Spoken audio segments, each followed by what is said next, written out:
জামাত ইসলামের উদারতার সুযোগ নিয়ে মুহূর্তের মধ্যেই বিএনপির স্বার্থ যে আদায় হয়ে গেছে, তারপরে কয়েক সেকেন্ডের মধ্যে জামাতের বিরুদ্ধে বিএনপি একটা অঘটন ঘটিয়ে দিয়েছে।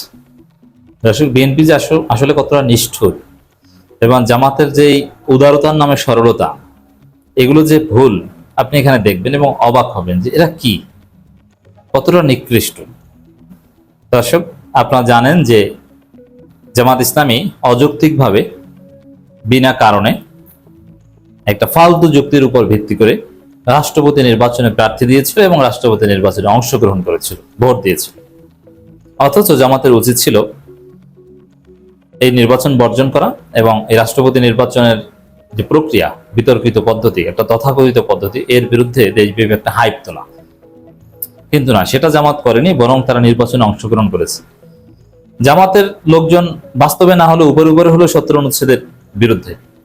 ৭০ অনুচ্ছেদ নিয়ে প্রশ্ন তুলে এই নির্বাচন বর্জন করা উচিত ছিল, যেটা রুমিন ফারহানা সহ আরো অনেকে করেছে।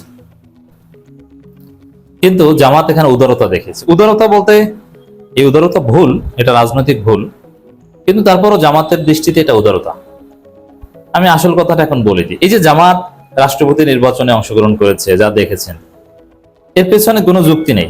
আমি শুরু থেকে এর বিরোধিতা করে আসছি, কোনো যুক্তি নেই। অবশ্য জামাতের কিছু লোক, এরা বুঝে না কিছু, সংগঠন জামাত কি জন্য সিদ্ধান্ত নেয় তাও জানে না, কিন্তু অন্ধভাবে ওইটা সাপোর্ট করতে যে আরেকজনকে গালি দেন। আরে ভাই, আপনি যুক্তি খণ্ডন করেন ভদ্রভাবে, আপনি গালি দেন কেন?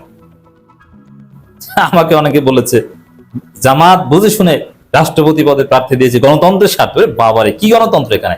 গণতন্ত্র কিভাবে উদ্ধার হয়েছে? এটা তো গণতন্ত্র ধ্বংস করেছে। আপনি এর বিরোধিতা করছেন, আপনি বেশি বুঝেন। আরে ভাই, বেশি বুঝি কিনা এখন দেখবেন। বেশি বুঝি বলেই তো বিরোধিতা করছে। আর জামাত যে আসলে এই ক্ষেত্রে যে ভুল করেছে, কম বুঝেছে, এটা এখন দেখবেন কি হয়েছে। তবে তার আগে সত্য কথাটা বলে দিই, এই নির্বাচনে জামাত অংশগ্রহণ করতে চায়নি। জামাতের সেক্রেটারি জেনারেল ইত্তেফাকের সাথে স্পষ্ট করে বলেছিলেন এই নির্বাচন অর্থহীন, এই নির্বাচনে অংশগ্রহণ করার কোনো মানে হয় না। এবং হঠাৎ করে এরপরে শুনলাম যে না, জামাত নির্বাচনে অংশগ্রহণ করবে। কেন করেছে জানেন? বিএনপির অনুরোধে করেছে। বিএনপি যেভাবে যা চেয়েছে জামাত জাস্ট ওইটা করেছে। বিএনপি বুঝিয়েছে জামাতকে, দেখেন বাংলাদেশে তো ৩৫ বছর যাবত রাষ্ট্রপতি নির্বাচন হয় না, আওয়ামী লীগ নাই। আওয়ামী লীগ যেটা বলে যে বাংলাদেশে এখন ওইভাবে গণতন্ত্র নাই, একপাক্ষিক হয়ে গেছে, প্রতিযোগিতা নাই, সবকিছু আমরা আর মামুরা, ভাগ বাটোয়ারার পার্লামেন্ট, নানান কিছু বলে যে না, আমাদের মধ্যে একটা প্রতিযোগিতা দেখানো দরকার। সব ক্ষেত্রে বিএনপি জামাত আলাদা আলাদা প্রতিযোগিতা, এরকম একটা বিষয় দেখানো দরকার। এই বিষয়টা বিএনপি জামাতকে বুঝিয়েছে এবং কথা কিন্তু একদম মিথ্যা না। যেমন আওয়ামী লীগ কিন্তু এটা বলে যে এটা আমরা আর মামুরার পার্লামেন্ট, নিজেরা নিজেরা, এখানে কোনো প্রতিযোগিতা নাই, বিএনপি জামাত ভাগ করে খায় সব জায়গায়। কিন্তু এবং এই যে কিছু মারামারি দেখেছেন ক্যাম্পাসগুলোতে, ওটাও অনেকটা পরিকল্পিত, যে কিছু মারামারি তোমরা করো, পরবর্তীতে আবার সবাই মিলেমিশে যাওয়া, সমস্যা নেই, সমঝোতা করবো আনুষ্ঠানিকভাবে। তো এতে যেটা দেখা যাবে না, আসলেই দেশে সরকারি দল বিরোধী দল আছে।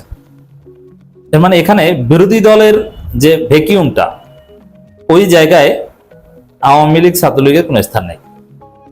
সরকারি দল বিএনপি আছে ঠিকঠাক, বিরোধী দল পুরোটাই জামাত আর এনসিপি, এখানে আওয়ামী লীগের কোনো খাওয়া নেই। এই জন্য অনেক ক্ষেত্রে একটু বিরোধিতা, কিছু কৃত্রিম ধাক্কাধাক্কি, কৃত্রিম প্রতিযোগিতা দেখাতে হয়। জামাত মূলত এই যুক্তিতে বিএনপির অনুরোধে রাষ্ট্রপতি নির্বাচনে প্রার্থী দিয়েছে। নইলে এটা তো একটা হাসাহাসির বিষয় যে এই নির্বাচনে জামাত প্রার্থী দিবে, এটা কোনো যুক্তি আছে? তো জামাতের আবার কিছু লোক দেখলাম যে এটাকে একদম মহা যুক্তিশীল মনে করে আমাদেরকে গালি দিচ্ছে। আরে ভাই, আপনার কি কমন সেন্স নাই? যেটা কোনো কথা? এই নির্বাচনে কি জন্য অংশগ্রহণ করবে জামাত? এতে গণতন্ত্রের কি লাভ হয়? এটা তো একটা কথা বলতে হয়, এই জন্য বলে দিয়েছে যে গণতন্ত্রের স্বার্থে, অথচ এটা কোনো গণতন্ত্রের স্বার্থ নাই এখানে।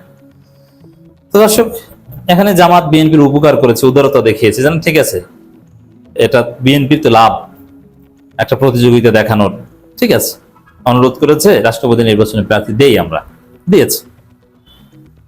কিন্তু এবং আরো কিছু বিষয় সমঝোতা হয়েছিল পর্দার অন্তরালে, এটাও বলে দিই।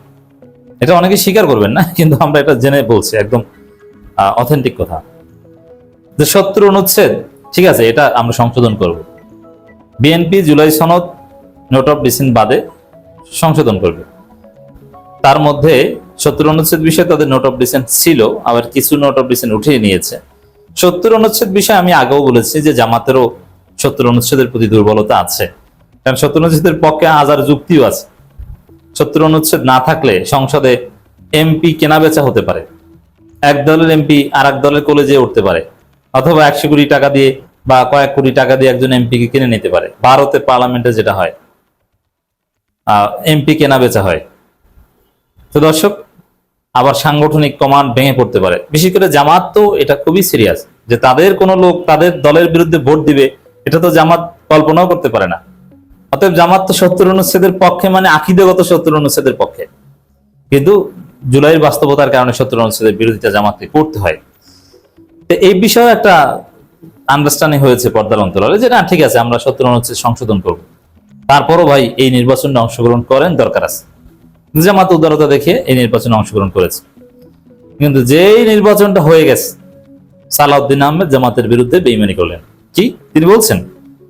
বিরোধী দল 70 ধারা মেনে নিয়ে রাষ্ট্রপতি নির্বাচনে অংশ নিয়েছেন, এতে সংবিধান সংস্কার পরিষদের যে শপথ তারা নিয়েছেন তা যে সাংবিধানিকভাবে টেকে না, সে স্বীকৃতি তারাই দিলেন। দেখছেন, এবার বুঝছেন আমরা বেশি বুঝি কিনা?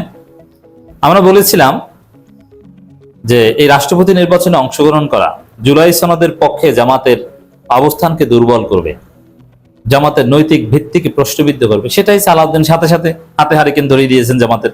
তিনি বলছেন যে জামাত তো 70 অনুচ্ছেদ মেনে এই সংবিধানের অধীনে যেটা প্রয়োজন ছিল না সেই নির্বাচনে অংশগ্রহণ করেছে। এখন জামাত এটা পুরোপুরি বৈধতা দিয়েছে। এখন তারা যে সংবিধান সংস্কার পরিষদের কথা বলছে, জুলাই সনদের কথা বলছে, অমুক তমুক, এটা তো কিছু না, আমরা যেভাবে বলবো ওইভাবে। তো জামাতকে বুঝিয়ে শুনিয়ে উদারতার সুযোগ নিয়ে এখন বোকা বানাচ্ছে। এখন ঠিক আছে, এখন আপনাদের জুলাই সনদ বিসর্জন দেন, জুলাই সনদের পক্ষে বড় বড় কথা বলার রাস্তা শেষ। এবং কথা তো যৌক্তিক, সালাউদ্দিন আহমেদের কথা পুরোপুরি যৌক্তিক। জামাত এই 70 অনুচ্ছেদ মেনে নির্বাচনে অংশগ্রহণ করেছে, তা আপনারা এটাও মানলেন, সবই তো মানলেন, যেটা মানা কোনো প্রয়োজন ছিল না। এমন না যে বাধ্য হয়ে মানছে, কিছু কিছু ক্ষেত্রে বাধ্য হলে মাসলাহাত বিবেচনায় হারাম জিনিসও গ্রহণ করা যায়। কিন্তু এখানে তো আপনি শখে মেনেছেন, শখে। রাষ্ট্রপতি নির্বাচনে অংশগ্রহণ করে একটা খায়েশ জেগেছে, কোনো প্রয়োজন ছিল না, ভোট দেওয়ার খায়েশ জেগেছে। আপনি একজন লোককে বলতে পারবেন যে রাষ্ট্রপতি প্রার্থী ছিল, এই পরিচয় দিতে চান, তার চাইতে বড় পরিচয় তো কর্নেল ওলি আছে। তো দর্শক, এতে জামাতের যে জুলাই সনদের দাবি, এটা ওইভাবে আর টিকে না। তাহলে কি করতে হবে? বিএনপি যেভাবে বলে ওইভাবে মেনে নেন, কারণ আপনারা তো এই পদ্ধতিকে স্বীকৃতি দিয়েছেন। আপনাদের যে সংবিধান সংস্কার পরিষদ, ওটা আসলেই আর টিকে না, কারণ আপনারা এই 70 অনুচ্ছেদ মেনে এই নির্বাচনে অংশগ্রহণ করেছেন। অতএব আমার মনে হয় যে জামাত একটা ধরা খেয়েছে।